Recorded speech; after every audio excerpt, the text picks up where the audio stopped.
De nouveau, bienvenue. Bienvenue à tous, installez-vous pour ceux qui arrivent. Bienvenue à ceux qui nous visitent pour la première fois. Sentez-vous à l'aise parmi nous.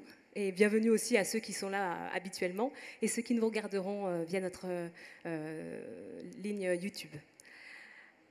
Alors aujourd'hui, c'est une journée spéciale. Est-ce que vous savez pourquoi ? Ouais, la fête des pères. Oui, messieurs, c'est votre jour. Donc profitez-en pour vous faire chouchouter. Et entre nous, mesdames, je pense que ce sera une journée comme d'habitude, parce que vous avez l'habitude de chouchouter vos maris. Non, profitez-en. Alors, on a un point commun, c'est que nous sommes tous passés par une naissance.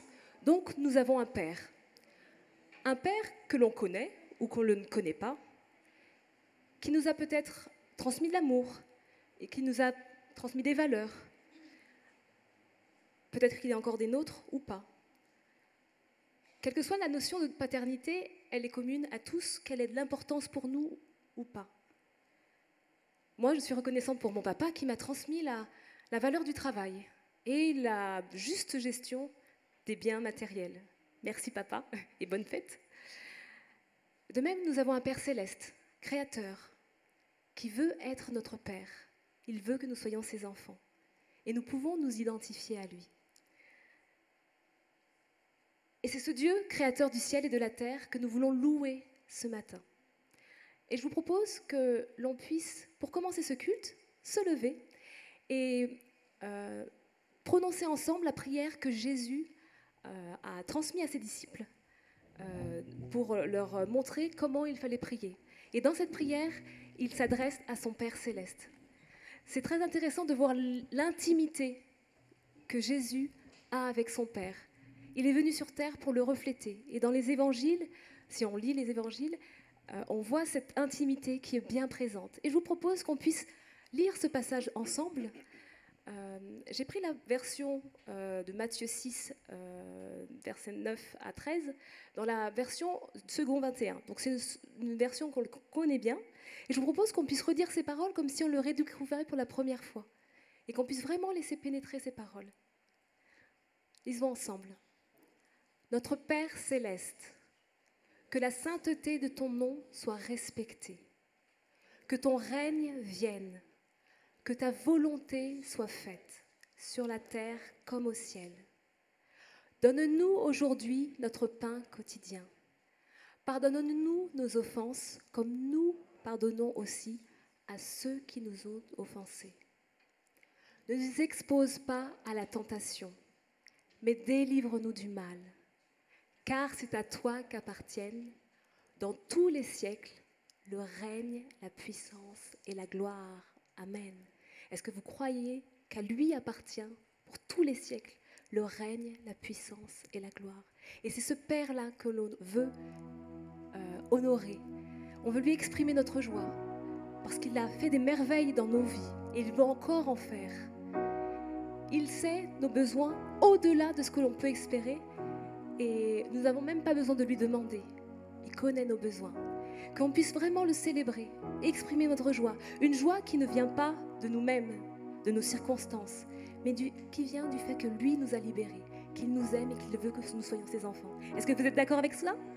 Donc du coup, le but, c'est d'exprimer notre joie au Seigneur. Que chacun se sente libre.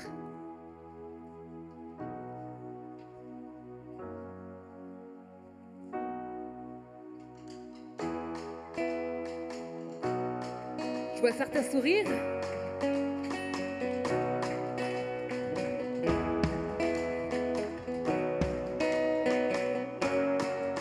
Chantons ensemble.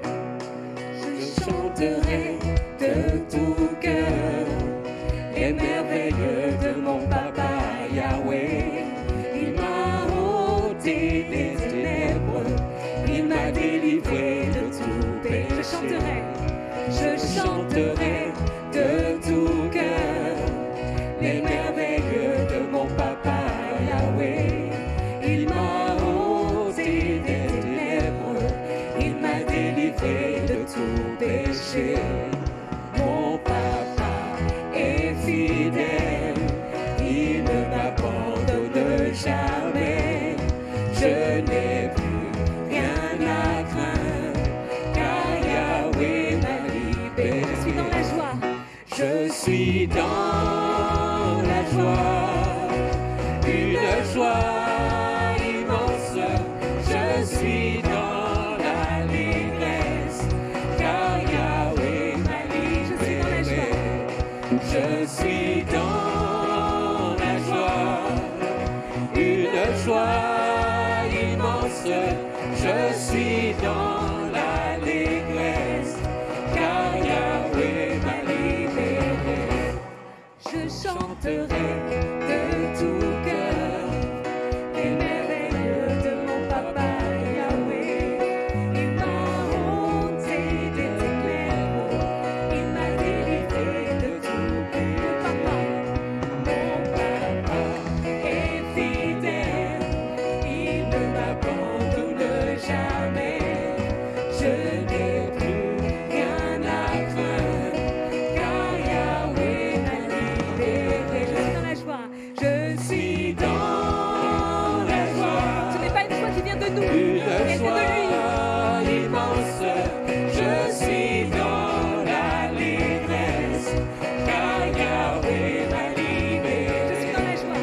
Je suis dans la joie, une joie immense.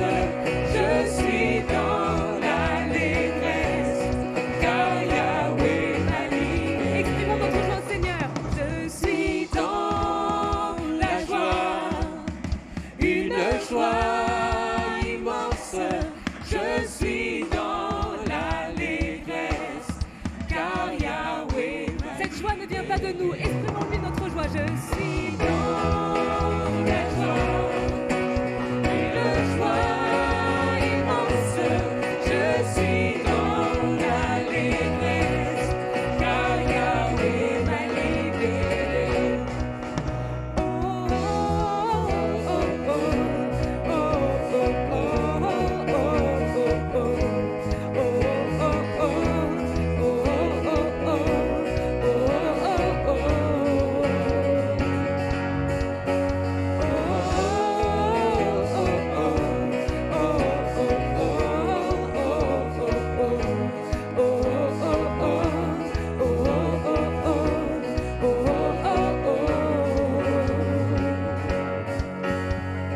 l'Éternel est mon berger.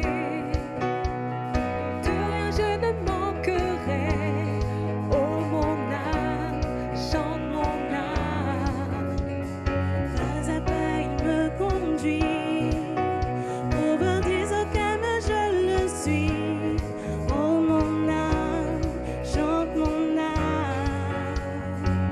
Toujours le bonheur.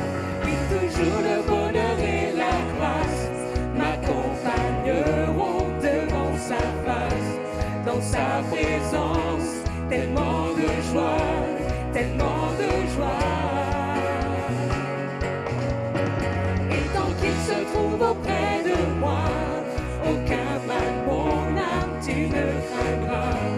Et dans son temple, je reviendrai, je reviendrai.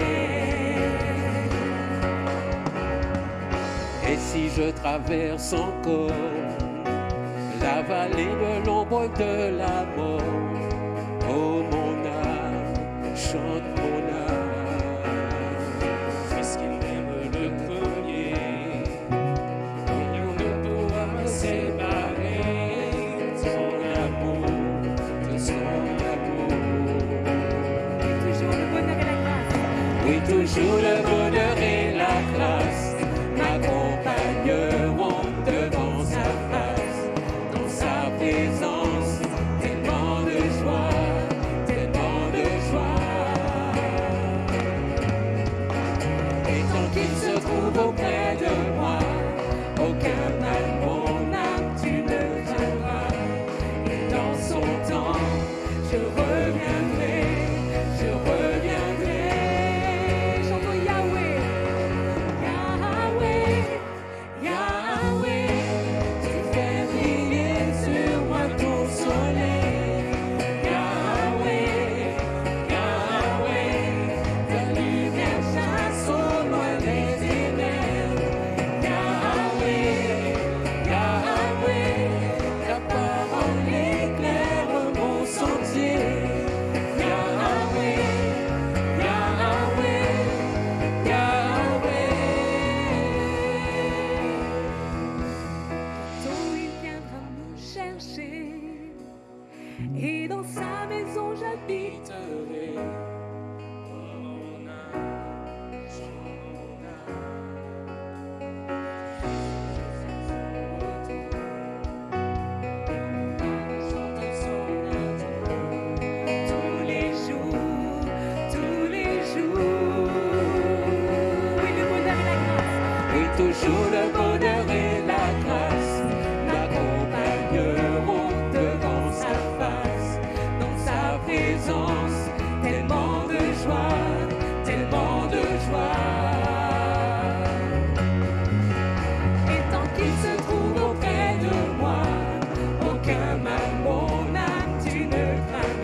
joie immense, je suis dans l'allégresse, car Yahweh m'a libéré.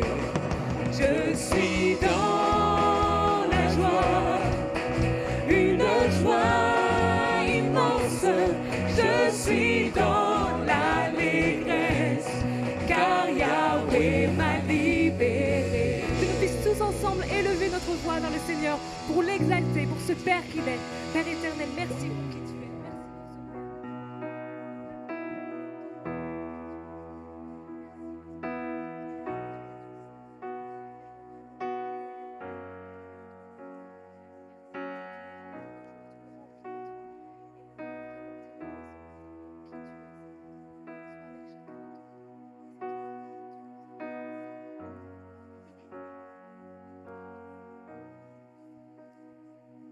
Oui, ce matin, notre Papa Yahweh, nous voulons t'élever, nous voulons te glorifier.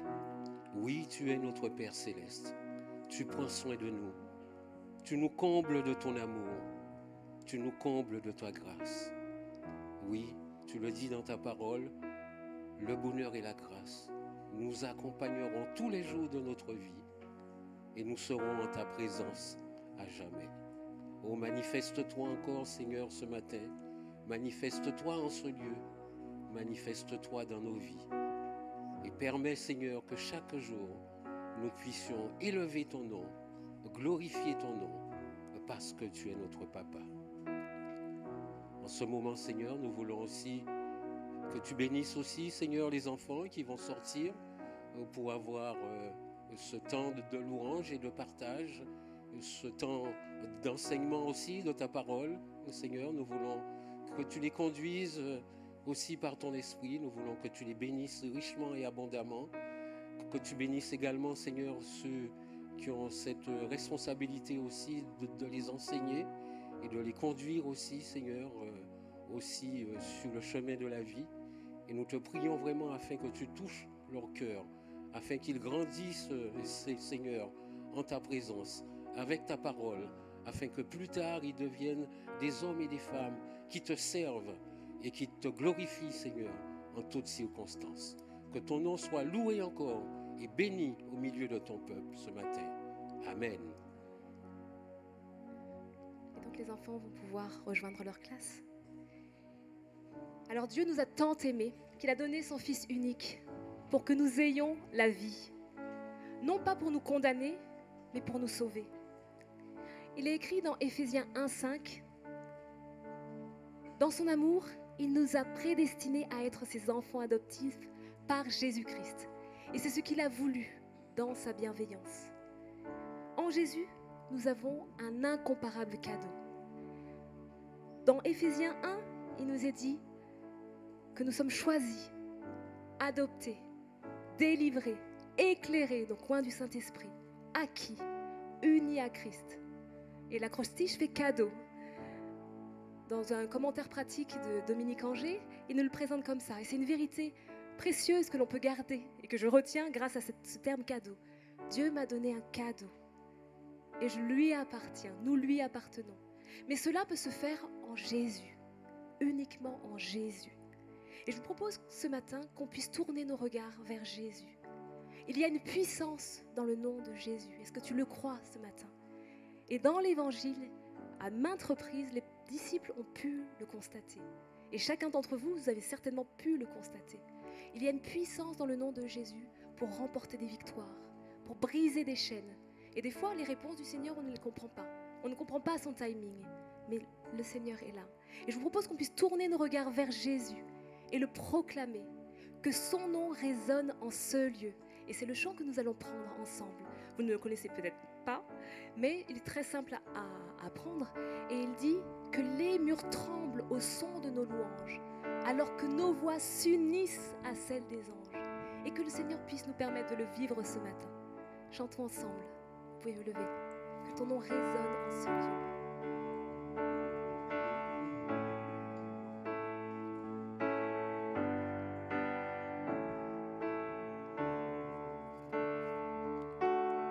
Que ton nom résonne en ce lieu. Que ton nom résonne en ce lieu. Que ton nom résonne en ce lieu. Jésus, que ton nom résonne en ce lieu. On va le reprendre ensemble. Que ton nom résonne. Jésus. Que ton nom résonne en ce lieu. Que ton nom résonne en ce lieu. Que ton nom résonne en ce lieu. Jésus, que ton nom résonne en ce lieu. Que les murs tremblent au son de nos louanges, alors que nos voix s'unissent à celles des anges. Répands sur nous ton esprit, ta puissance. Ô Jésus, Que les murs tremblent. que les murs tremblent au son de nos louanges, alors que nos voix s'unissent à celles des anges. Répands sur nous ton esprit, ta puissance. Ô Jésus, Jésus, nous chantons ton nom. Jésus, nous chantons ton nom. en ce lieu. Oui, nous invoquons ton nom en ce lieu. Et nous te proclamons roi en ce lieu. Tu es Seigneur des seigneurs en ce lieu. Jésus, nous chantons ton nom en ce lieu. Oui, nous invoquons ton nom en ce lieu. Et nous te proclamons roi en ce lieu. Tu es Seigneur des seigneurs. Que les murs tremblent. Que les murs tremblent au son de nos louanges, alors que nos voix s'unissent à celles des anges. Répands sur nous ton esprit, ta puissance. Ô Jésus,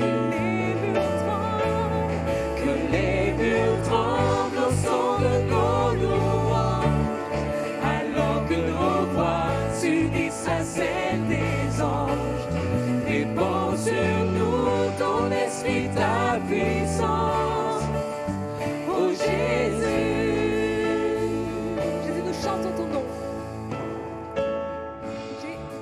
Jésus, Jésus, nous chantons ton nom en ce lieu. Et nous invoquons ton nom en ce lieu. et nous te proclamons roi en ce lieu. Tu es Seigneur des seigneurs en ce lieu. Et nous invoquons ton nom en ce lieu. Oui, nous invoquons ton nom en ce lieu. Et nous te proclamons roi en ce lieu. Tu es Seigneur des seigneurs. Que les murs tremblent. Que les murs tremblent au son de nos louanges, alors que nos voix s'unissent à celles des anges. Répands sur nous ton esprit, ta puissance. Ô Jésus, que les murs tremblent au son de nos louanges, alors que nos voix s'unissent à celles des anges. Répands sur nous ton esprit, ta puissance. Ô Jésus, Que ton nom résonne en ce lieu. Que ton nom résonne en ce lieu. que ton nom résonne en ce lieu. Le nom de Jésus. Que ton nom résonne en ce lieu. Jésus, Que ton nom résonne en ce lieu. il nous est dit dans Actes 4, verset 12. C'est en lui seul que se trouve le salut. Dans le monde entier, Dieu n'a jamais donné le nom d'aucun autre homme par lequel nous devions être sauvés. Et c'est ce nom que nous voulons élever, exalter. Le nom de Jésus, au-dessus de tout nom, roi des rois. Aucun que l'on puisse le chanter.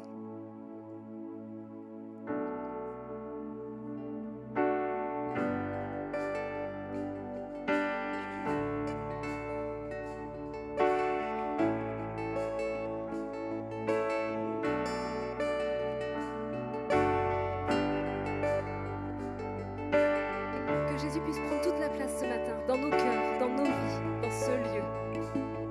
Chantons ensemble, que ton nom est majestueux. Ton nom est majestueux, Seigneur, sur toute la terre. Ton nom est fort et puissant, ton nom est glorieux et grand. Nous sommes sauvés. Le nom de Jésus, plus haut que tous les noms. Roi des rois, aucun nom n'est comme le sien. Le nom de Jésus, plus haut que tous les noms. Alpha, Oméga, aucun nom n'est comme le sien.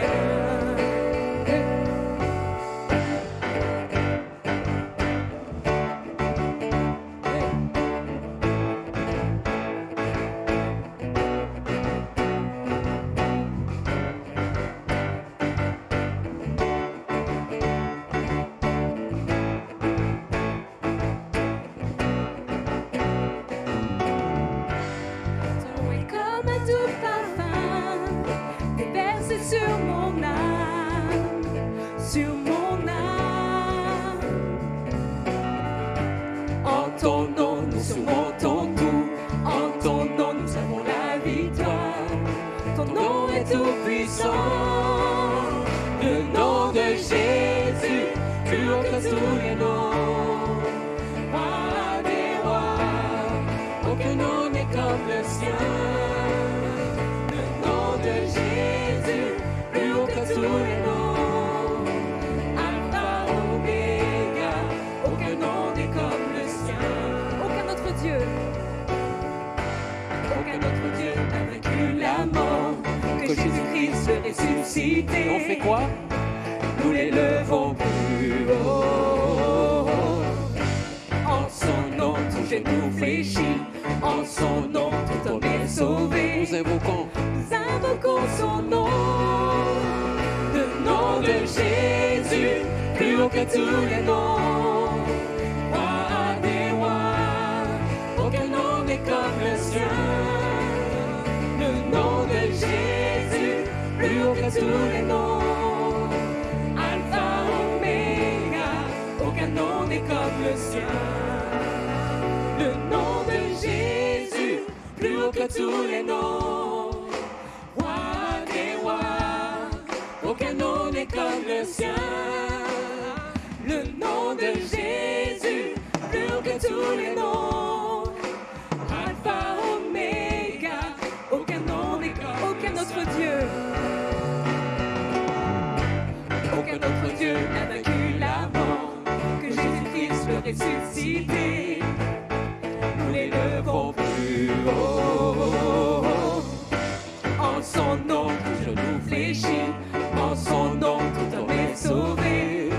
Nous élevons son nom, proclamons Jésus. Jésus, Jésus, Jésus.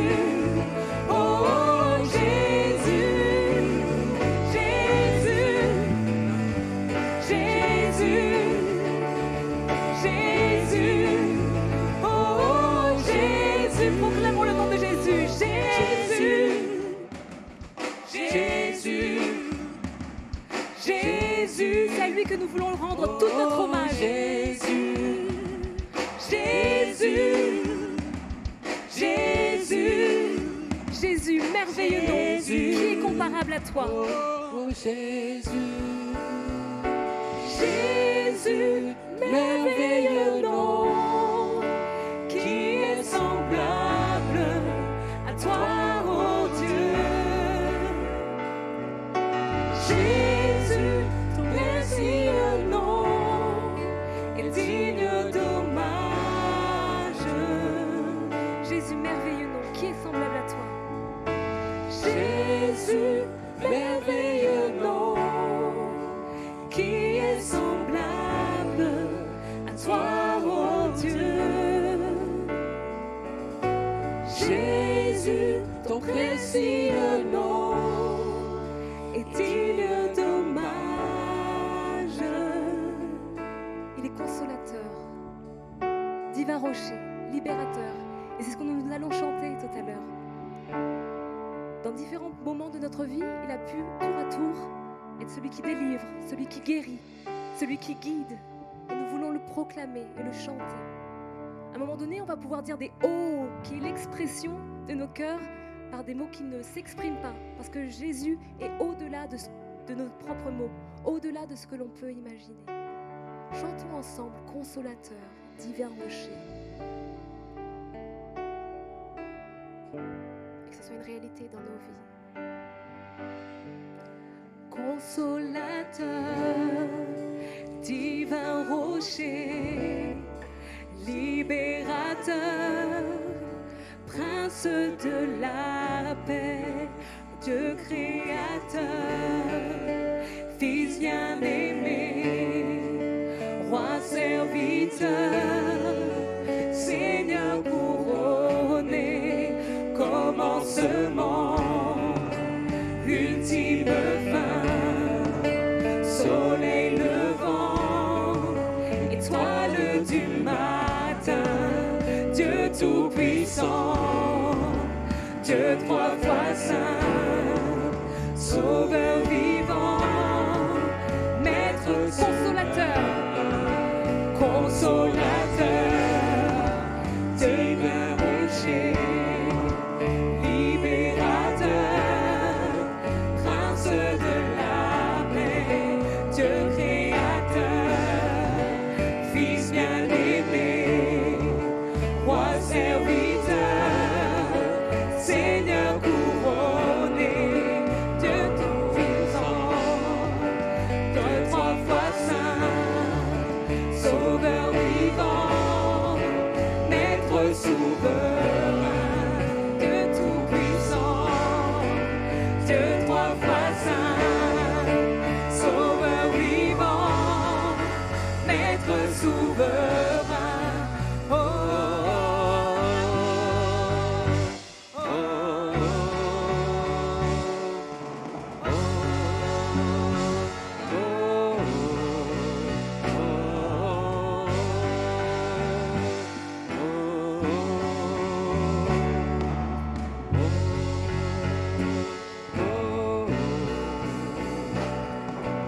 Jésus, merveilleux nom, qui est semblable à toi, ô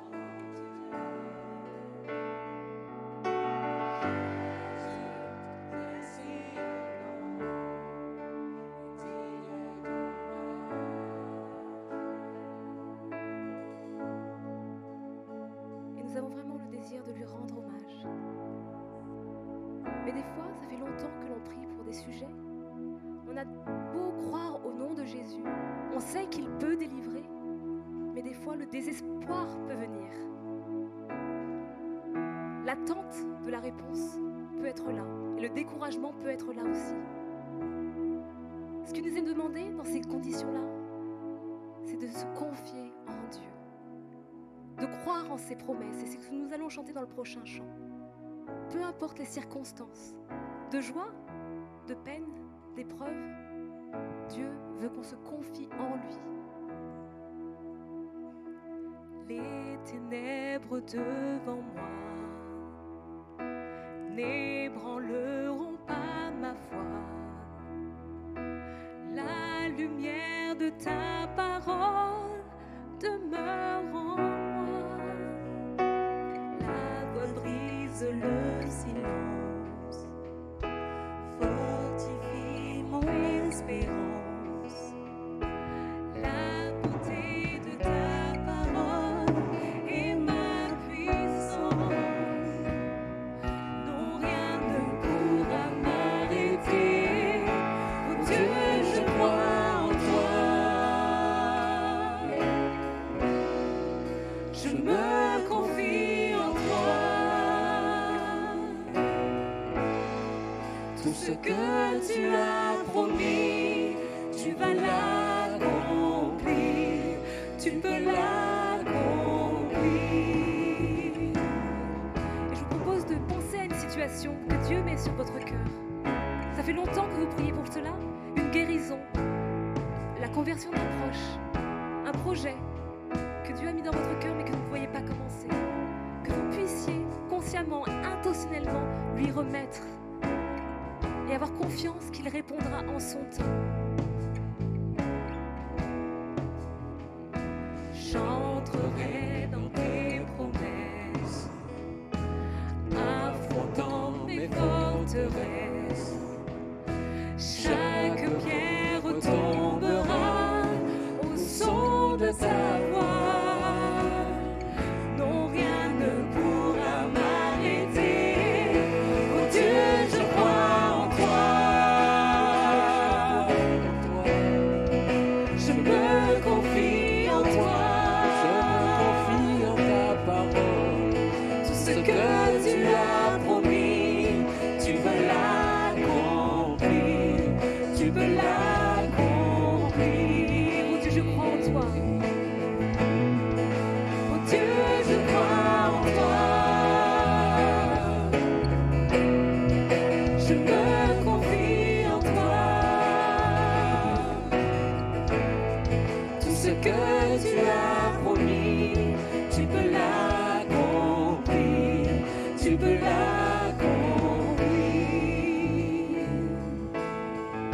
Je continuerai.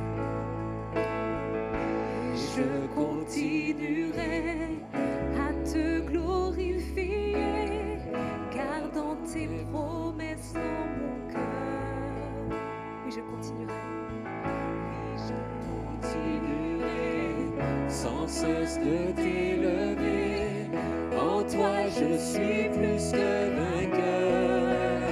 Je donnerai l'honneur. Je donnerai l'honneur à mon Dieu, mon Sauveur, qu'importe ce que voient mes yeux. Je sais qu'il est vivant, il est le Tout-Puissant, celui qui siège dans les cieux. Oh Dieu, je crois en toi.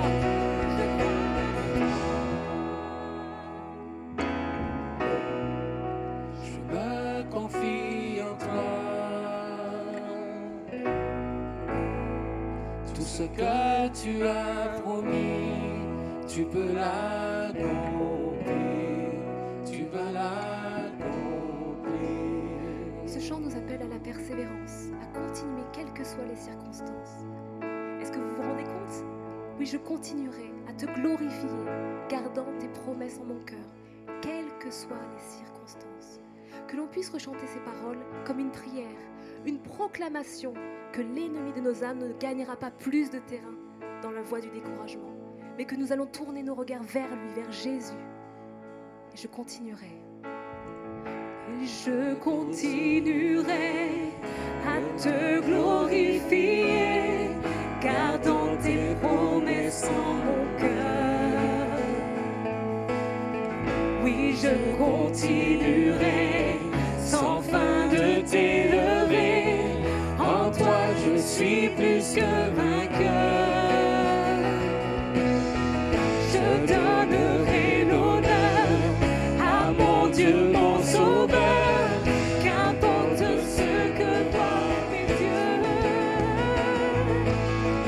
Je sais qu'il est vivant, il est le Tout-Puissant, celui qui siège dans les cieux. Oh Dieu, je crois en toi. Je me confie en toi.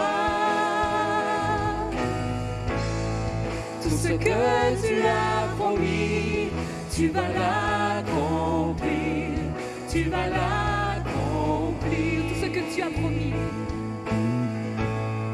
Tout ce que tu as promis, tu vas l'accomplir.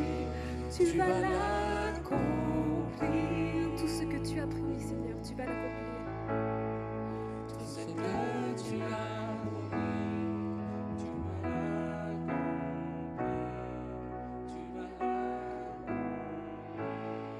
puisse courber nos têtes dans la prière, en nous exprimant à Dieu, chacun l'un après l'autre.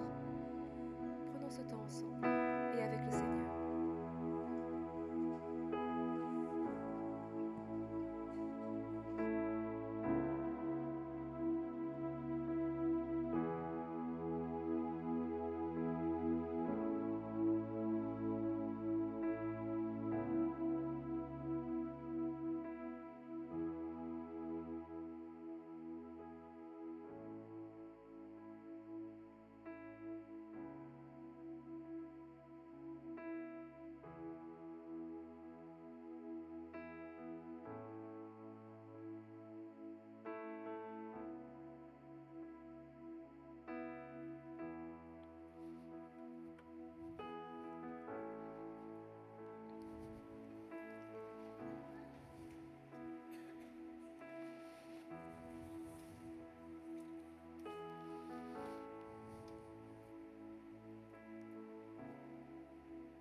Seigneur Jésus, nos regards sont tournés vers toi.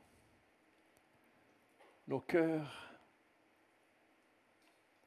désirent te contempler.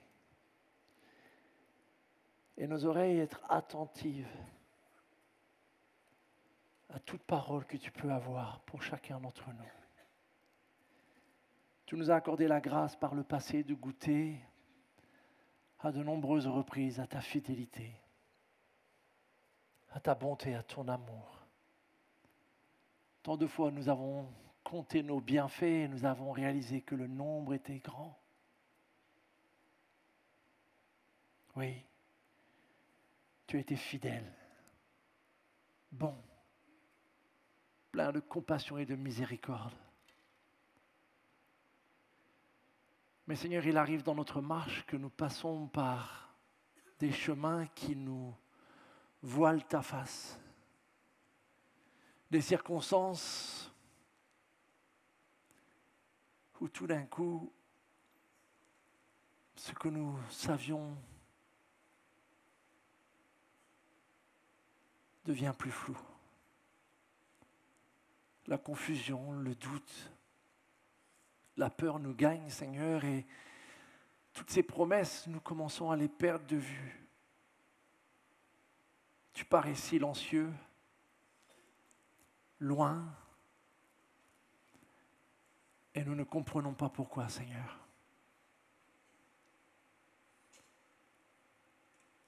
Nous te demandons la grâce, notre Dieu, de faire de nous des enfants matures, qui cultivent cette joie et cette reconnaissance, Seigneur, qui goûtent à tes bontés et qui savent te louer, te remercier, Seigneur.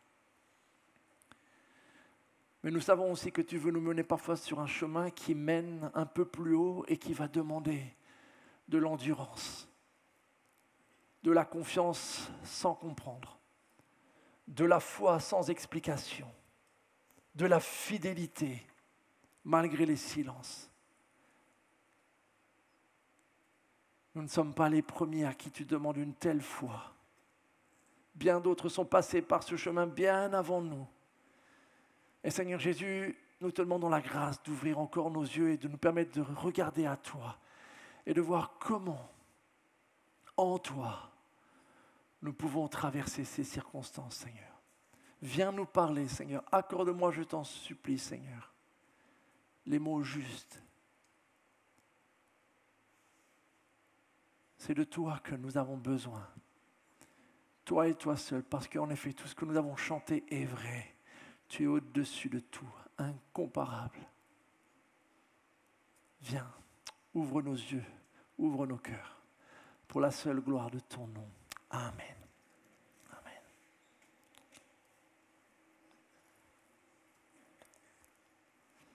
Je veux bien la zapette, j'en aurais besoin tout à l'heure. Lorsque j'étais étudiant à l'Institut biblique, un de mes cours préférés était le cours de prédication. C'était souvent un cours qui était intense, beaucoup de discussions, beaucoup d'échanges avec le professeur. Et on était tous des jeunes étudiants avec plus ou moins d'expérience par rapport à la prédication. Et donc, vous imaginez, on bombardait nos professeurs de questions sur tous les cas de figure qui pourraient un jour se présenter à nous. Et je me rappelle qu'un jour, un des étudiants a posé la question: comment est-ce qu'on fait lorsqu'on arrive près du dimanche et on n'arrive pas à savoir sur quoi on doit prêcher? Le syndrome de la page blanche, ou en tout cas, je ne sais pas l'équivalent pour les prédicateurs, où on arrive le dimanche et peut-être pendant la semaine, on a hésité avec un ensemble de sujets et on arrive et on n'est pas sûr. Et je me rappelle très bien la réponse que le professeur a donnée. En fait, il a donné la réponse d'un prédicateur très connu à qui on avait posé la même question. Et ce fameux prédicateur, j'ai oublié le nom, donc peut-être pas si connu au final, mais en tout cas, il avait répondu à ses étudiants lorsqu'on avait posé la question. Un grand merci Wilfried. Si vous ne savez pas sur quoi prêcher, prêchez sur la souffrance, parce que vous êtes sûr qu'il y aura toujours des personnes concernées. Et j'avoue, quand j'ai entendu cette réponse, j'ai été déçu. À l'époque, je n'ai vraiment pas trop compris la pertinence, je trouvais que c'était un peu bizarre comme réponse à cette question. Si vous ne savez pas sur quoi prêcher, parlez sur la souffrance, car il y aura toujours des personnes concernées. Rassurez-vous, ce n'est pas parce que je ne savais pas quoi prêcher ce matin que j'ai choisi ce thème. En fait, ce thème, il m'habite et il me travaille depuis plus de 2 ans avec le début de la crise Covid. Je lutte avec ce sujet dans le sens où je me dis, il y a quelque chose que nous avons besoin en tant que chrétiens d'apprendre et je l'entends trop peu souvent. Moi-même, je suis fautif puisque j'enseigne trop peu souvent sur ce sujet-là. Et je ressenti que cette série nous permettait de pouvoir aborder enfin une question. Parce qu'en repensant à la réponse de ce prédicateur, les expériences au fil des années m'ont prouvé qu'il y avait quand même une part de vérité dans ce qu'il disait. Je pense qu'aucun d'entre nous n'est insensible ou indifférent au sujet de la souffrance. C'est une réalité, elle est là. Et pourtant, parfois, on peut avoir l'impression que pendant le dimanche matin, on peut parler de tous les sujets comme si celui-là n'existait pas vraiment en fait.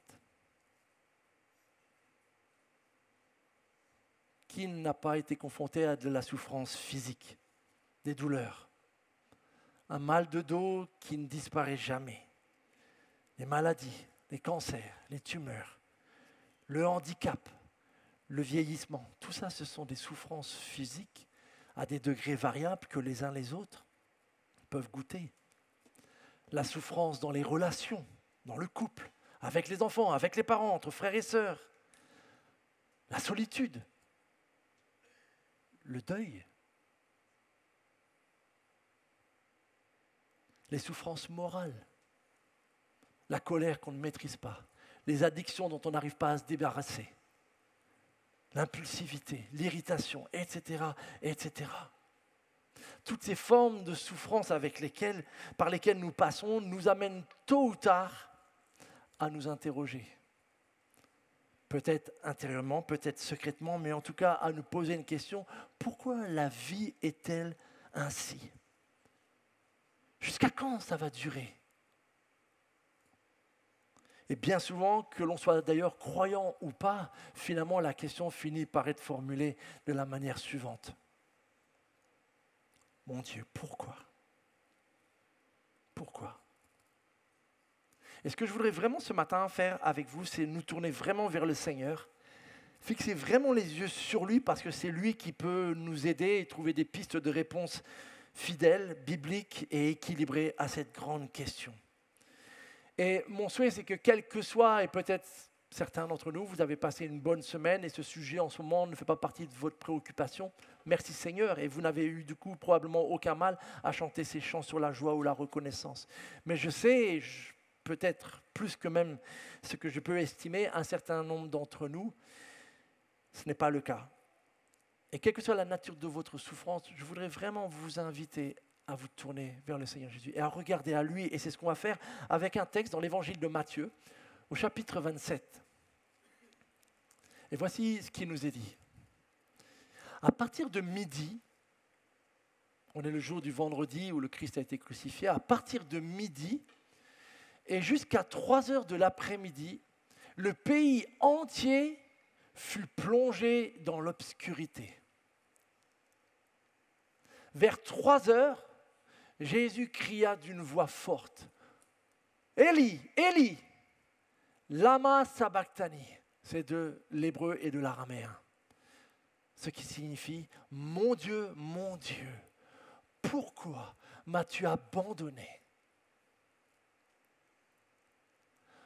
En entendant ces paroles, certains de ceux qui étaient là s'exclamèrent « Il appelle Élie ». Beaucoup de gens étaient plus mettre le grec et en entendant Élie, ils n'ont pas fait le parallèle, pas tous en tout cas, et ont pensé qu'il appelait Élie.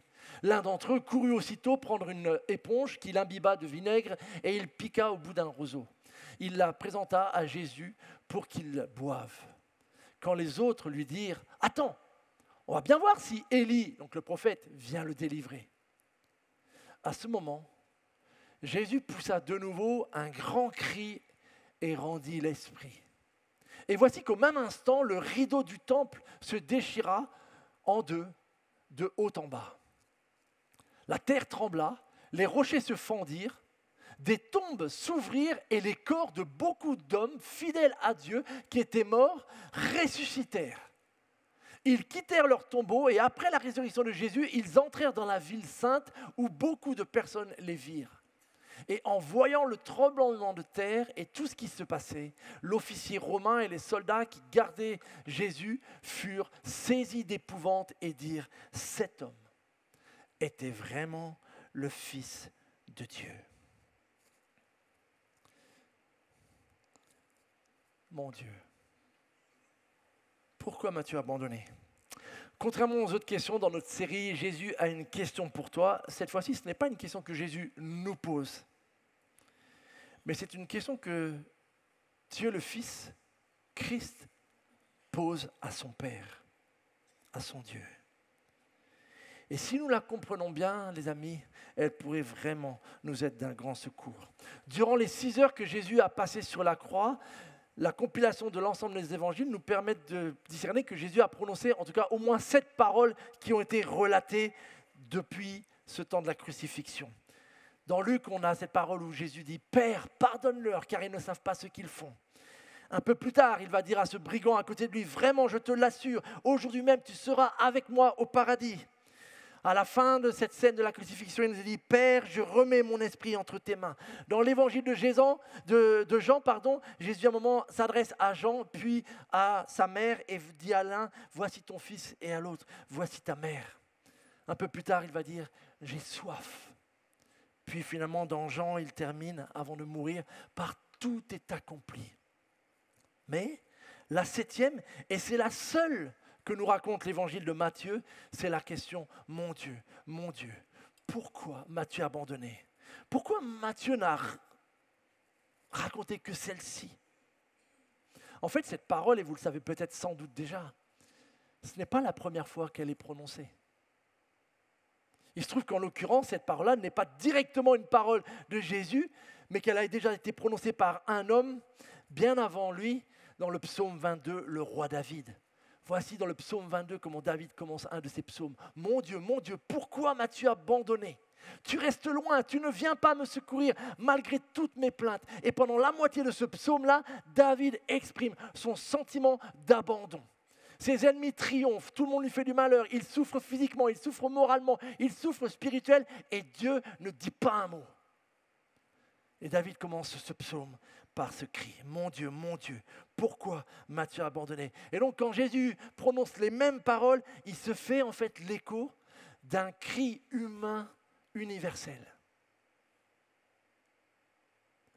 D'un cri humain, d'une prière désespérée qu'un grand nombre d'hommes et de femmes, si ce n'est peut-être l'ensemble de l'humanité, à un moment donné est amené à crier.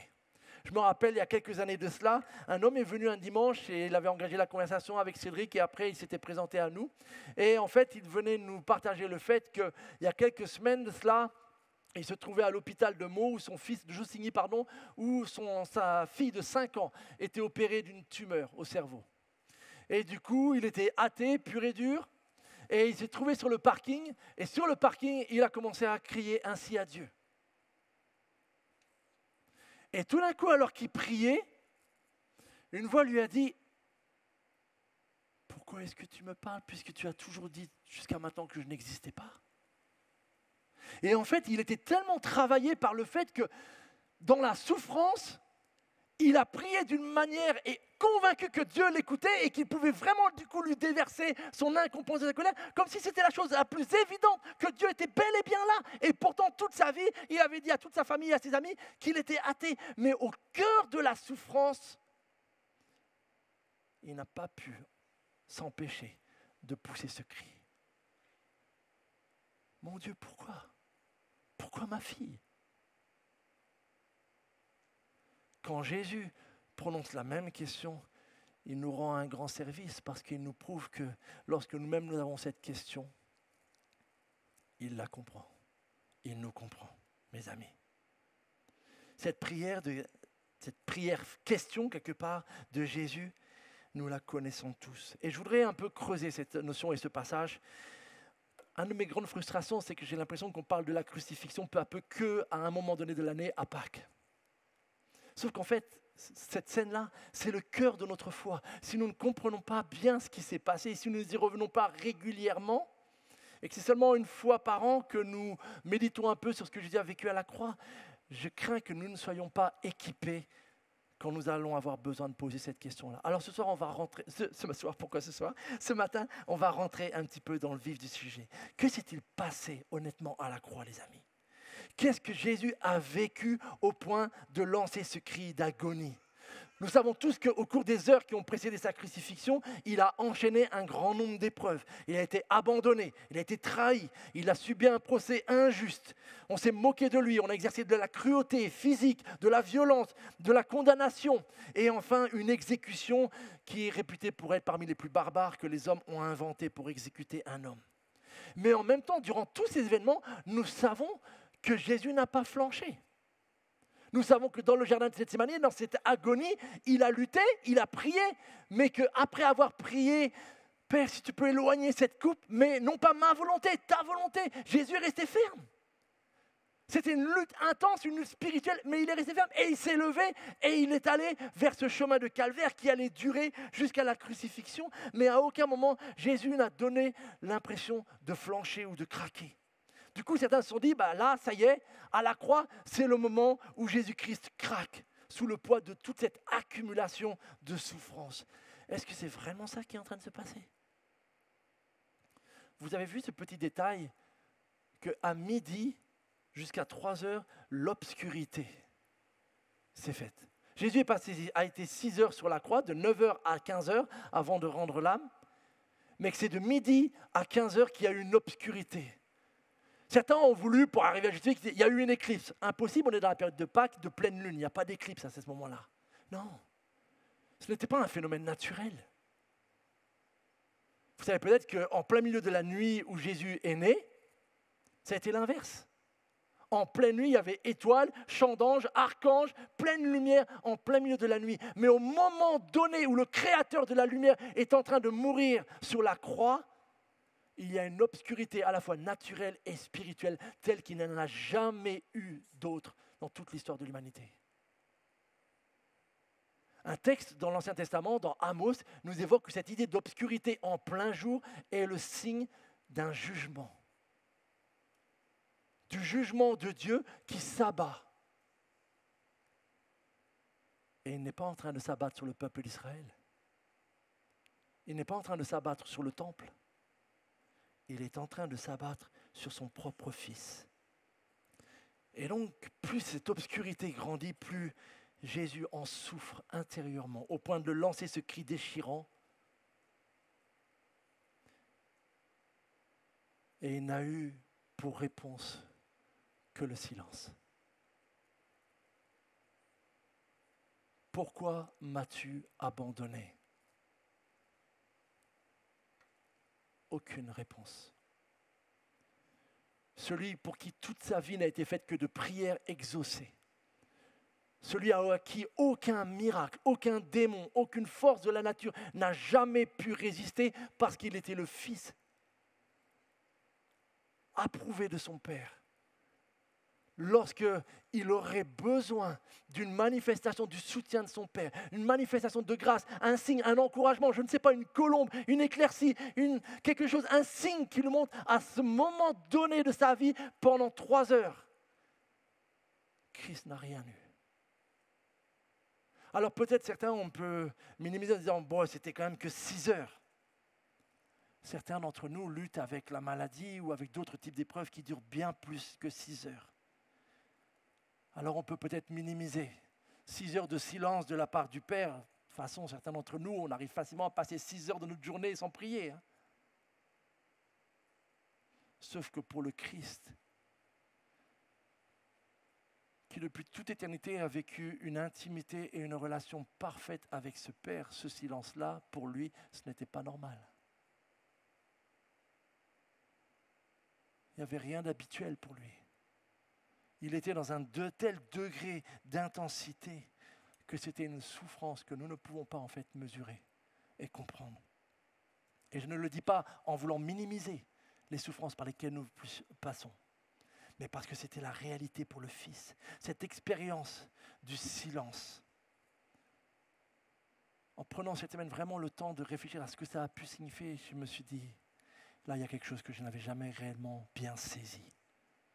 Et cette expérience du silence, mes amis, elle fait partie de la vie chrétienne.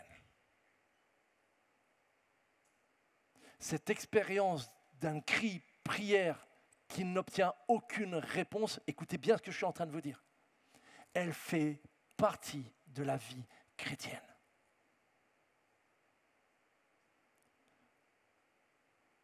Elle en fait partie. Et à moins de bien comprendre la croix, nous ne pourrons pas accepter cette réalité-là. Nous ne pourrons pas arriver à accepter. Ça veut dire qu'il est possible qu'il y ait des moments où Dieu ne va pas exaucer ma prière. La réponse est oui. Oui. Mais maintenant, Jésus nous dit comment est la différence avec lui. Parce que la question, c'est pourquoi est-ce que Jésus a-t-il dû passer par là ?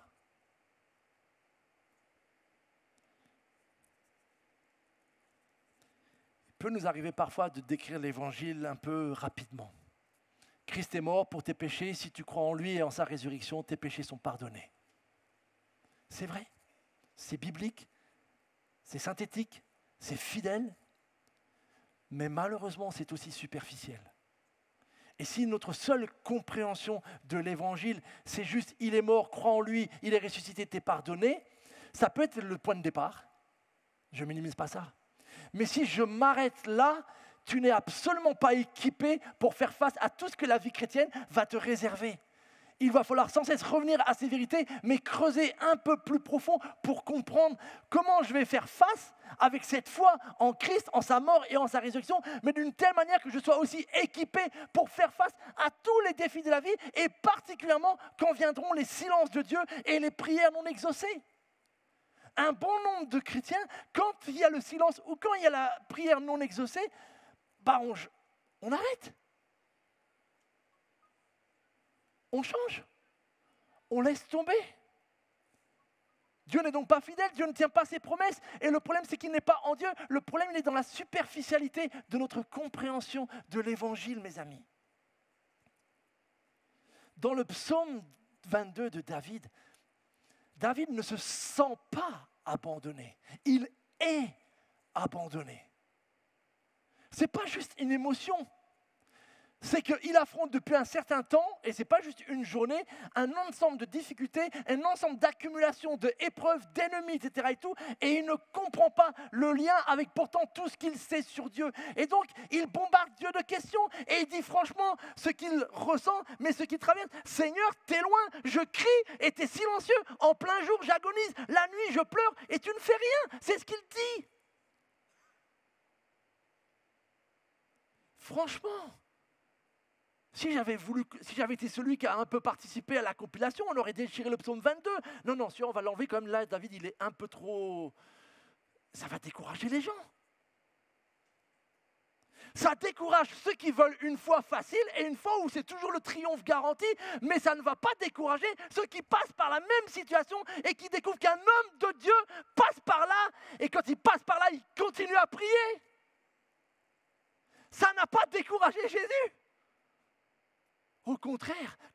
coup dû choisir une prière qu'il pouvait faire, il n'a pas choisi le psaume 23. Mais il a pris le psaume 22. Une autre question qu'il nous faut comprendre. À votre avis, qu'est-ce qui nous sépare réellement de Dieu? Tu l'as entendu? C'est le péché. Mais du coup, ce péché, ce mal qui se manifeste en moi et qui tout d'un coup voile la présence de Dieu, parce que je lui désobéis, parce qu'au lieu de suivre sa volonté, je veux suivre la mienne. Oui, il est en moi, il est en chacun d'entre nous. Mais la question est, pourquoi Jésus se sent-il abandonné alors que lui, nous savons qu'il n'a jamais péché? Pourquoi se sent-il séparé de son Père alors que lui, nous savons parfaitement qu'il n'a commis aucun mal qui pourrait justifier ce sentiment-là? Et c'est là où il nous faut comprendre une des choses importantes. Et la parole nous répond à cette question-là. Voici 3 versets. Dans 1 Pierre, il n'a commis aucun péché, la parole l'atteste. Injurié, il ne ripostait pas par l'injure. Quand on le faisait souffrir, il ne formulait aucune menace. La preuve à la crucifixion, aucune malédiction. Il n'a pas insulté les Romains, il n'a pas insulté ceux qui se moquaient de lui dans la foule. Il n'a maudit personne. Il a pris nos péchés sur lui et il les a portés dans son corps. Notez bien le choix des mots parce que c'est extrêmement important si nous voulons comprendre la parole de Dieu. Nos péchés, il les a portés dans son corps, sur la croix. Dans un autre texte, celui qui était innocent, de nouveau, il n'y a aucun doute sur l'innocence de Jésus-Christ, celui qui était innocent de tout péché, Dieu l'a condamné comme un pécheur à notre place.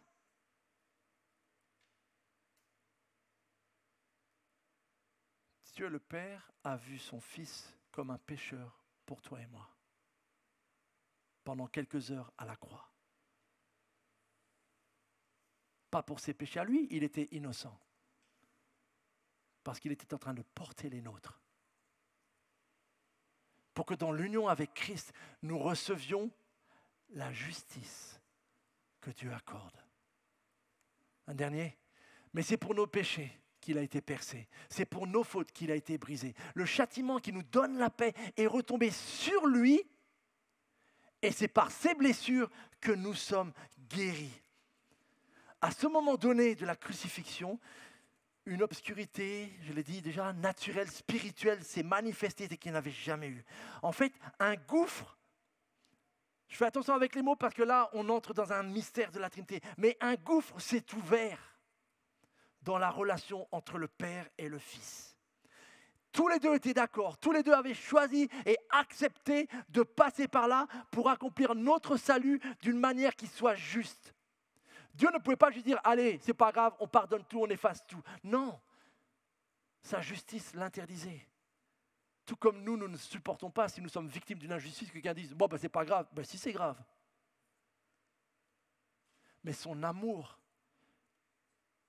lui faisait réaliser qu'en fait, nous ne pourrions pas résoudre le problème nous-mêmes. Il fallait que Dieu résolve ce problème de justice, de sainteté et d'amour. Et le Père et le Fils ont accepté pour cela que pendant quelques heures, dans leur relation à eux, parfaite, unie et d'amour, il y ait un gouffre, un sentiment d'abandon. C'est mystérieux, je suis d'accord, mais je veux vraiment que nous puissions comprendre ce que Christ a enduré. C'est important, les amis. Il l'a vécu tel un abandon, justement. Mais pourquoi? C'est ce que disent ces versets, afin que ce sacrifice rende justice pour tout le mal que nous avons commis et afin de nous permettre d'être réconciliés avec Dieu. Jésus-Christ, en devenant péché, en portant dans son corps nos péchés à la croix, a connu un abandon et une souffrance d'un degré sans nom, les amis.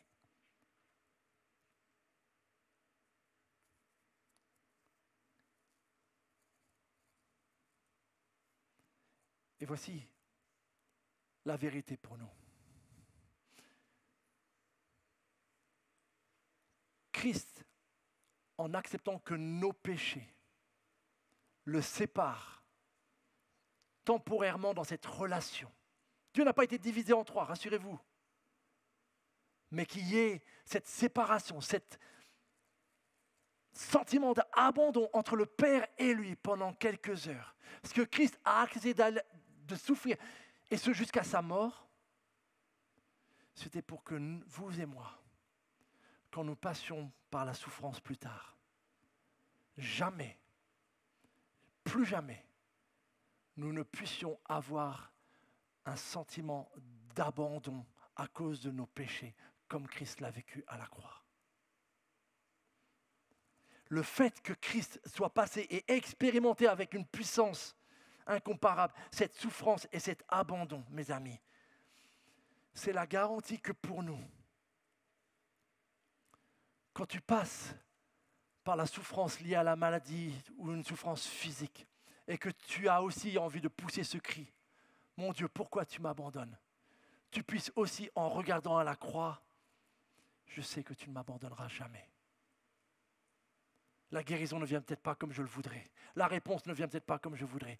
Mais jamais je ne serai abandonné. Quand tu passes par une souffrance relationnelle qui semble n'aboutir à aucune restauration, quand le tunnel du conflit semble infini, tu ne vois pas la fin, tu puisses savoir, en regardant à la croix, que cependant, malgré l'absence d'amélioration, jamais, jamais, jamais, mon Dieu ne m'abandonnera, parce que Christ, lui, est passé par cela à ma place.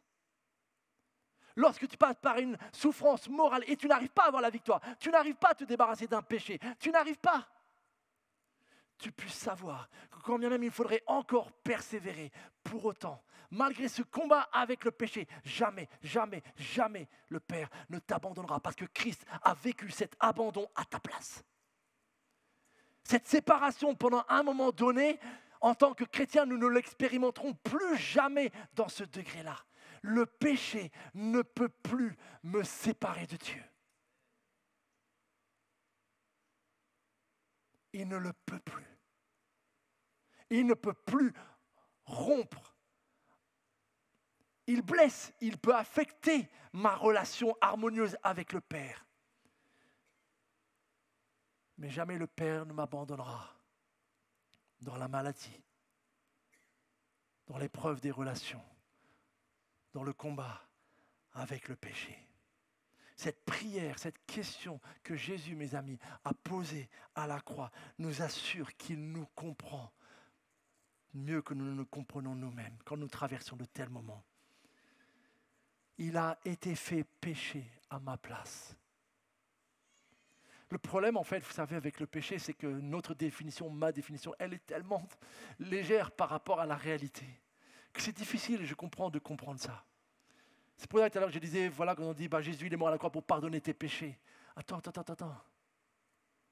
Il n'a pas juste pardonné tes péchés. Il l'a fait au prix de sa vie. Il a agonisé, il a souffert et il a expérimenté pendant un moment donné un abandon de son Père.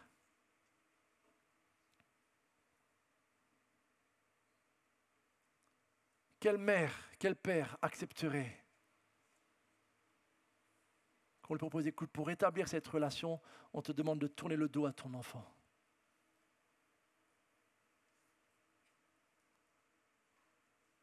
Aussi pécheurs que nous sommes, aucun d'entre nous n'arriverait à faire ça.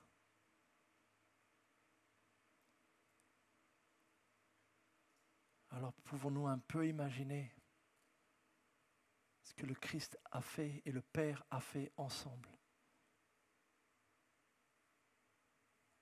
pour nous pardonner. Ce n'était pas une petite chose, mes amis. Sa victoire, cette obéissance dans cette heure la plus sombre, le fait que Jésus est resté fidèle. Et dans Luc, il va terminer en disant, Père, je remets mon esprit entre tes mains. Il n'a pas lâché.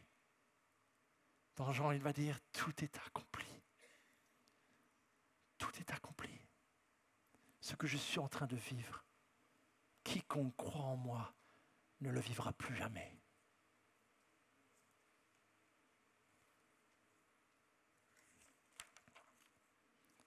Matthieu ne nous raconte que cette question, mais il nous donne, et je veux terminer avec cette note peut-être plus réjouissante, mais qui nous montre qu'il s'est réellement passé quelque chose, et c'est Matthieu qui nous en parle quand il nous dit justement 3 petits détails, mais qui nous montrent que avant même le dimanche de Pâques et de la résurrection, déjà à la croix, par cette victoire, tout change. Tout commence à changer. À ce moment, Jésus poussa de nouveau un grand cri et rendit l'esprit. Et voici, notez bien les deux mots, qu'au même instant, pas le dimanche de la résurrection, au même instant, le rideau du temple se déchira en deux, de haut en bas. Jésus est en train d'être crucifié sur le mont Golgotha, c'est là qu'il agonise, mais au même moment où il agonise et meurt sur la croix, dans Jérusalem, dans le temple, dans le lieu très saint, ce qui symbolise depuis toujours pour le peuple d'Israël la séparation entre un Dieu saint et l'humanité est déchirée de haut en bas par le Père. Qu'est-ce que nous voulons de plus comme symbole pour nous faire comprendre que maintenant nous pouvons nous approcher de Dieu? Au même instant, et même pas besoin d'attendre le dimanche matin, regardez le 2, des tombes s'ouvrir et le corps de beaucoup d'hommes fidèles à Dieu commence à ressusciter. Vous avez le droit de ne pas croire en la résurrection, mais j'y crois dur comme fer. Parce que je suis persuadé que les chrétiens de l'époque, les croyants de l'époque, n'étaient pas plus idiots, pas plus crédules, pas plus besoin de preuves. Ils ont vu. Et cette victoire spirituelle à la croix commence à tout changer. Et enfin, cet officier romain, j'ignore à combien de crucifixions il avait déjà assisté, mais si c'est apparemment un gradé, ça veut dire qu'il a dû, avant dans l'officier, il a dû en planter des clous dans les mains et dans les pieds. Et pourtant, en voyant la façon dont Jésus meurt, sincèrement, si ce n'était qu'un homme, la phrase logique, il aurait dit un charlatan de plus. Allez, c'est qui demain? Mais ce n'est pas ce qu'il a dit. En voyant Christ mourir, pas encore ressuscité, en voyant Christ mourir, en entendant ce qu'il a entendu, cet homme était vraiment le Fils de Dieu.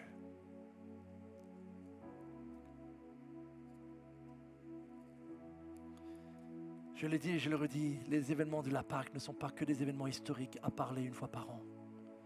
Ils sont le cœur de notre foi chrétienne. Ils sont ceux qui ont traversé les siècles, qui ont été des chrétiens dans toutes les circonstances, des chrétiens qui ont connu des épreuves les plus horribles, des chrétiens qui sont passés par la persécution dans des degrés que nous n'avons même pas idée.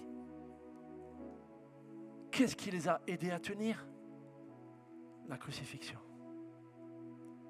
Savoir que leur propre Seigneur est passé par un tel chemin, a vécu, lui, pendant quelques instants, l'abandon de Dieu.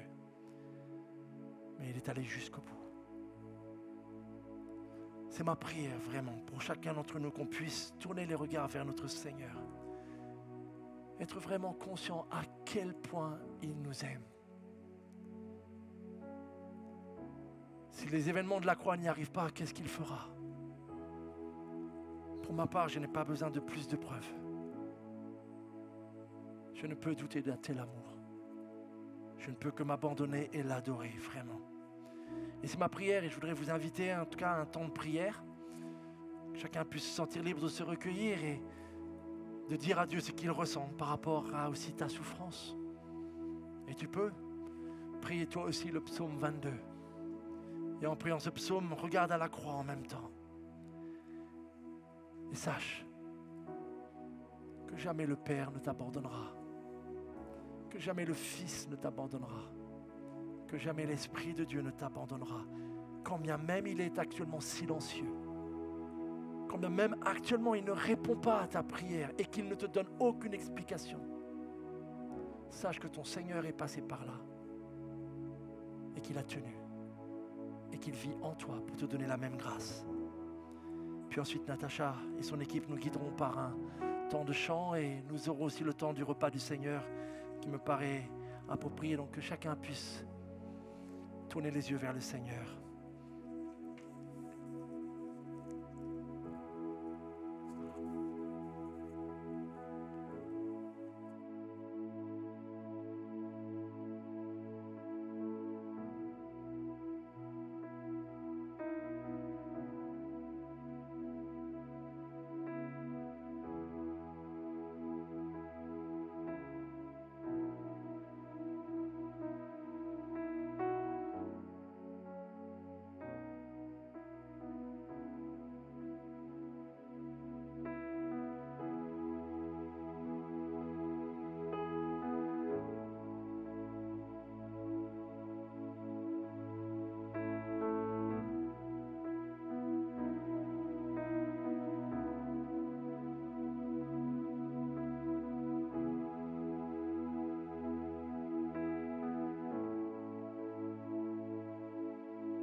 Ce repas qui est une tradition que l'on fait par obéissance, pour se souvenir de ce que Jésus a fait à la croix.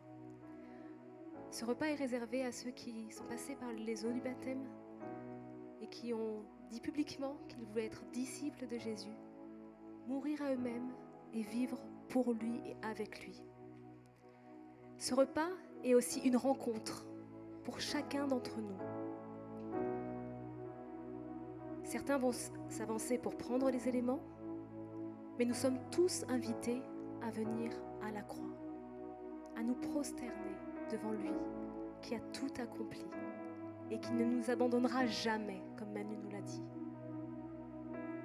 Je vous propose qu'on puisse prendre le chant « À la croix, je me prosterne » où ton sang coula pour moi, que ce soit une prière de nos cœurs. Et pendant ce chant, ceux qui sont en règle avec le Seigneur et qui ont ce désir de prendre ces éléments, vous pourrez vous avancer à la table. Et nous prendrons les éléments tous ensemble après ce chant.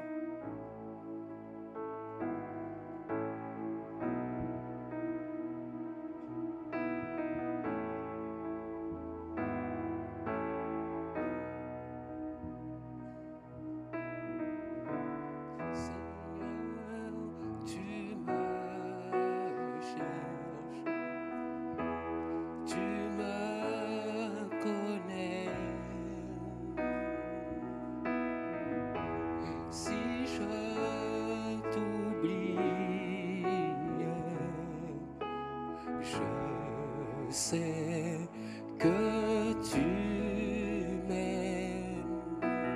Je sens ta présence. Elle m'environne.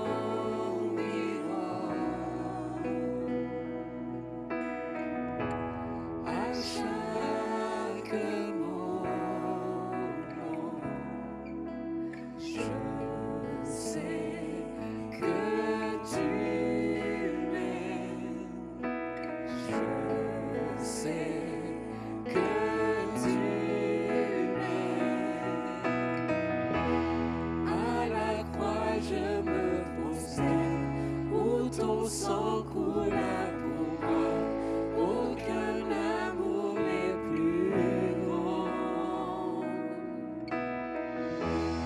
Tu as gagné sur la mort, ta gloire remplit les lieux très hauts. Rien ne peut nous séparer.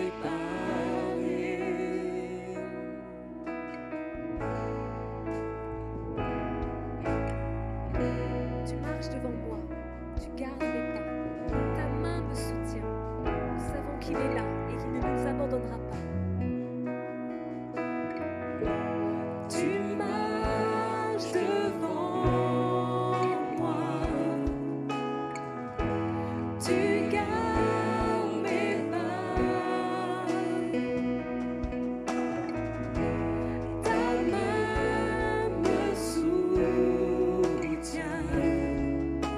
Je sais que tu m'aimes. Je sais que tu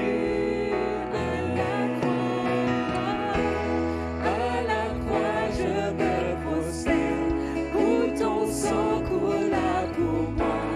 Aucun amour n'est plus grand que celui de Jésus. Tu as gagné sur la mort, ta gloire remplit les lieux très hauts. Rien ne peut nous séparer. Tu déchires le voile. Tu déchires le voile. Tu traces un chemin. Car tu as tout accompli. Tu déchires le voile. Tu traces un chemin. Car tu as tout accompli.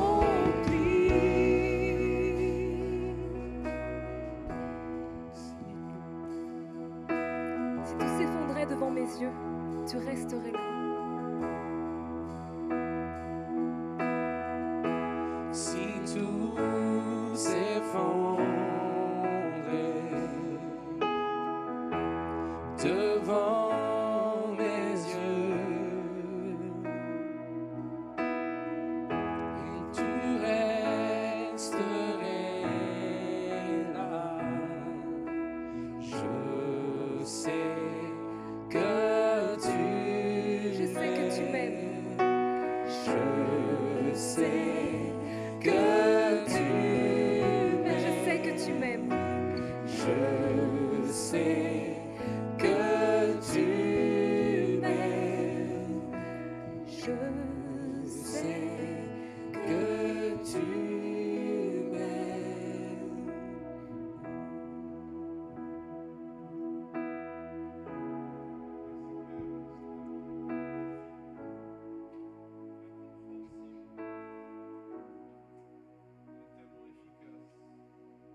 car voici la tradition que j'ai reçue du Seigneur, que je vous ai transmise. Le Seigneur Jésus, dans la nuit où il fut livré pour être mis à mort, prit du pain. Et après avoir prononcé la prière de reconnaissance, il le rompit en disant « Ceci est mon corps.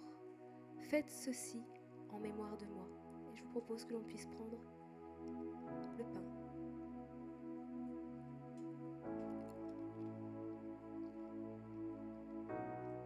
Le symbole de son corps.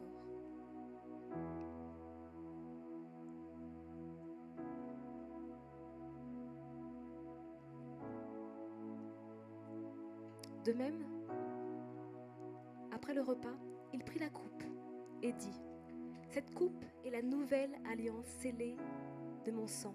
Faites ceci toutes les fois que vous en boirez en souvenir de moi. » Buvons ensemble.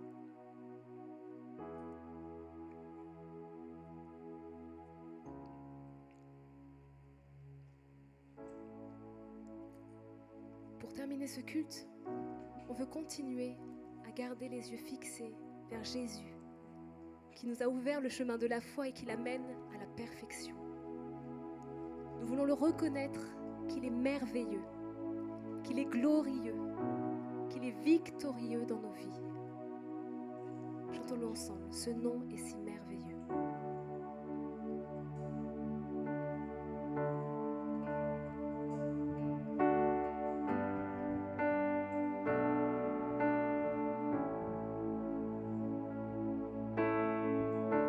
Tu étais là dès la création, Fils unique du Dieu très haut. Les mystères de ta gloire révélés en toi, Christ notre Seigneur. Oh, ce nom est si merveilleux. Oh, ce nom est si merveilleux, le nom de Jésus Christ, mon roi. Oh, ce nom est si merveilleux, sa beauté sans pareil. Oh, ce nom est si merveilleux, le nom de Jésus.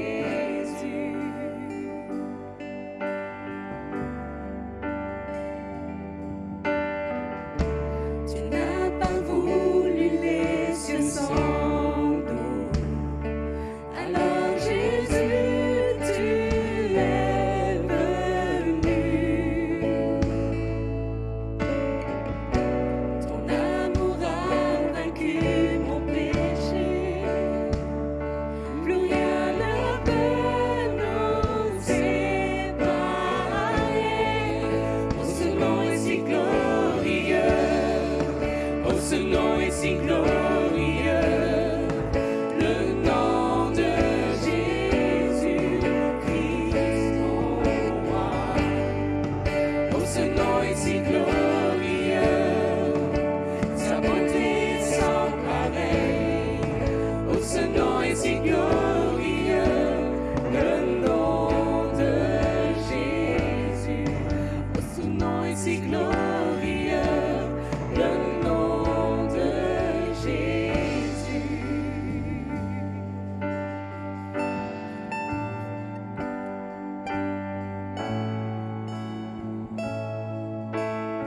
La terre a tremblé, le voile s'est déchiré, désarmant la mort et le péché. Les cieux chantent sa gloire, l'écho de sa victoire, car il est le roi ressuscité. Chantons-le ensemble.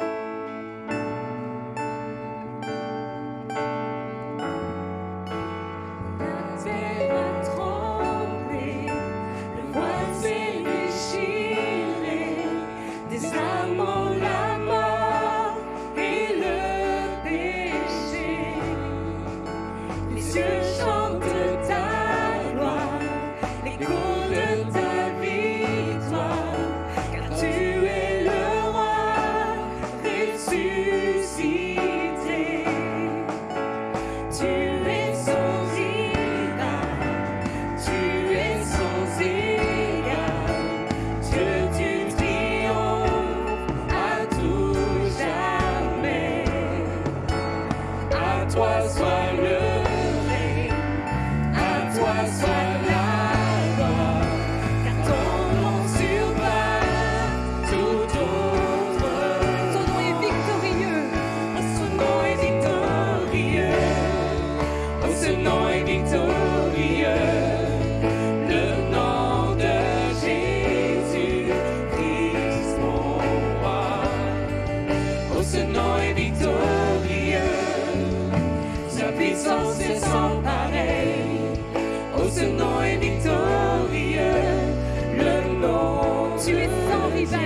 tu triomphes à tout jamais. À toi soit le règne, à toi soit la gloire, car ton nom surpasse tout autre nom. Oh, ce nom est si merveilleux, oh, ce nom est si merveilleux, le nom de Jésus-Christ, mon roi. Oh, ce nom est si merveilleux, sa beauté est sans pareil.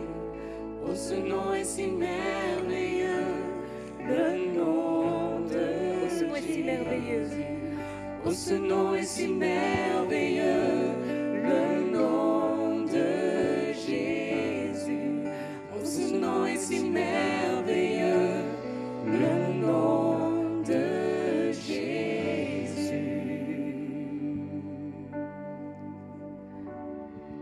Je vais laisser la place à Mickey pour les annonces.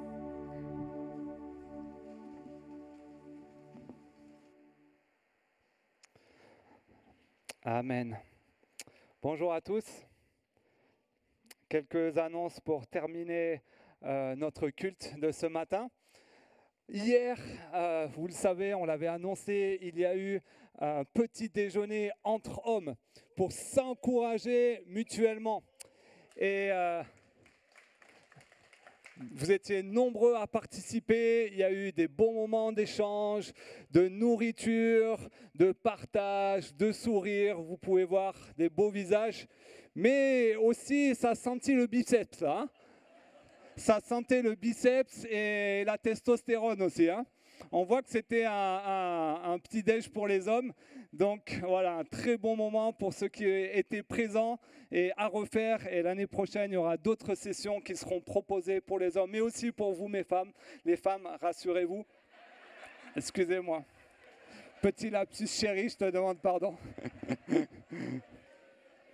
Pour vous, les femmes.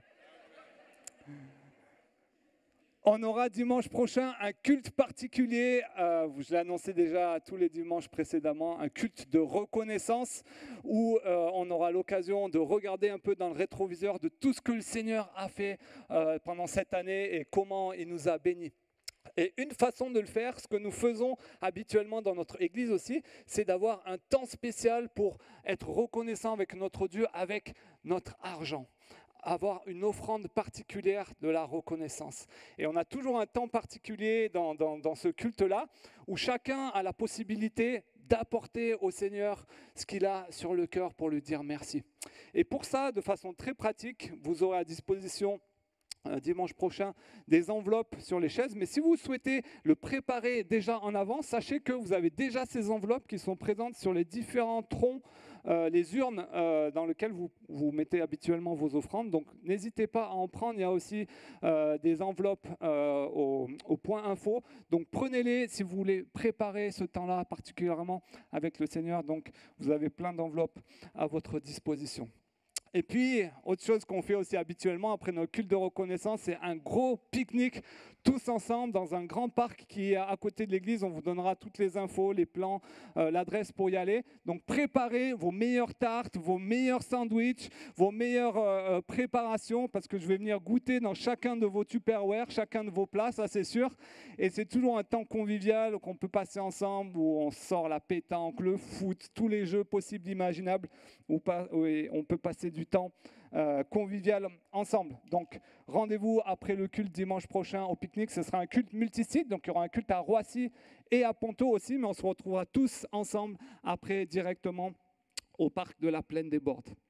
Autre annonce, et cette fois qui concerne l'école Graines de Moutarde. Vous savez peut-être, on en a parlé souvent, qu'il y a des sœurs de notre église qui ont lancé une école chrétienne et on aime régulièrement les encourager. Elles veulent vous dire merci pour tous les jouets que vous avez amenés, qui ont permis à une vente lors de la brocante à Roissy-en-Brie. Donc ça les a encouragés beaucoup et on veut continuer à les encourager parce que l'année prochaine se prépare déjà pour eux et il reste quelques places encore précieuses précieuse pour ceux qui voudraient inscrire leurs enfants. Donc si, je ne vois pas bien avec la lumière, il reste 5 places disponibles pour la moyenne et grande section pour la rentrée 2022. Donc si vous êtes intéressé, très facile, il vous suffit d'aller dans le hall convivial. Il y aura notre super Lydie et super Nadia qui seront présentes là-bas avec toutes les informations. Vous pouvez discuter avec elles et elles vont vous donner toutes les informations. 2 dernières informations, la librairie. Alors, petit erratum, c'est ma faute, j'ai fait une erreur. Ce ne sera pas ce dimanche, mais c'est le dimanche 3 juillet. Donc, désolé pour cette petite erreur. Dimanche 3 juillet, vous pourrez combler vos attentes encore plus et faire des cadeaux, offrir des choses avec un retardement pour la fête des papas, si c'est le cas. Mais vous pourrez prendre plein de bouquins et autre chose. On a une personne qu'on affectionne particulièrement dans notre église et qui va nous quitter bientôt. C'est notre très chère Fabienne. Est-ce que tu es là, Fabienne? Est-ce que je te vois? Ah, elle est là, super Fabienne. Est-ce que tu peux venir, Fabienne? On aimerait prier pour toi spécialement. Manu, tu veux bien venir prier avec moi pour notre super Fabienne?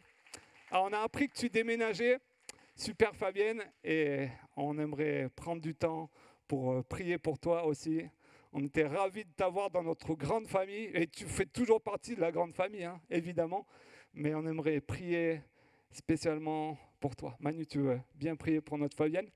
Et Fabienne, tu vas me dire si je me trompe, mais il me semble que la première fois que tu es venu à un culte, c'était dans cette salle. Et c'était un culte de baptême. C'est ça. Et c'était en 2018 après que tu t'es fait baptiser? Tu n'as plus de mémoire. Oh là là, ça c'est une date qu'on n'oublie pas normalement. Hein. C'est comme la fête des pères. Hein. Voilà. En tout cas, voilà, on veut prier pour notre chère sœur Fabienne, que le Seigneur continue à te conduire. Rappelle-nous, c'est dans le 78? Non, le département. 28. Le 28, ah, c'est déjà l'heure. Ok, d'accord. En tout cas, on va prier pour toi, que le Seigneur pourvoie une nouvelle famille spirituelle là-bas et continue à te manifester sa fidélité. Notre Dieu, notre Père, merci pour Fabienne, merci pour l'œuvre spirituelle que tu as fait dans sa vie, pour tous les frères et sœurs qui ont pu l'accompagner tout au long de ces années, Seigneur, depuis son premier dimanche avec nous. Et merci parce que tu as manifesté tant de fois aussi ta grâce dans sa santé, Seigneur, et lui as accordé cette endurance. Merci pour sa foi aussi qui s'est enracinée en toi, dans ta parole, et pour les fois aussi elle a pu constater ta bonté, Seigneur. Parfois tu as répondu du tac au tac, parfois oui, tu n'as pas exaucé comme on l'attendait, Seigneur, mais tu as été bon et fidèle, Seigneur. Et pouvoir accompagner Fabienne et te la remettre pour la suite, Seigneur, nous voulons vraiment te prier, Seigneur. Conduis-la, accorde-lui ta grâce aussi d'être un témoin dans sa famille, Seigneur, et de pouvoir persévérer avec toi. Pourvois aussi à une nouvelle communion fraternelle, là où elle sera, Seigneur, pour qu'elle puisse s'encourager et bâtir de nouvelles relations avec de nouveaux frères et sœurs. Merci, notre Dieu, encore pour la grâce d'avoir été de sa famille pendant ces dernières années et que vraiment tu la bénisses. En ton nom, Jésus. Amen. Amen, Amen. Que le Seigneur te bénisse vraiment. Et puis, tu nous donnes des nouvelles, hein, quand même. L'heure, c'est pas si loin, quand même. Voilà, on vous souhaite un excellent dimanche. N'oubliez pas un apéritif spécial pour vous, messieurs, parce que c'est un jour spécial. Mesdames, si vous arrivez à vous incruster, je pense que vous pourrez griller 1 ou 2 cacahuètes, mais il n'en restera pas beaucoup. Donc, messieurs, apéritif spécial qui a été organisé par notre équipe Convivialité, spécialement pour vous. On vous souhaite un excellent dimanche et on vous dit à la semaine prochaine.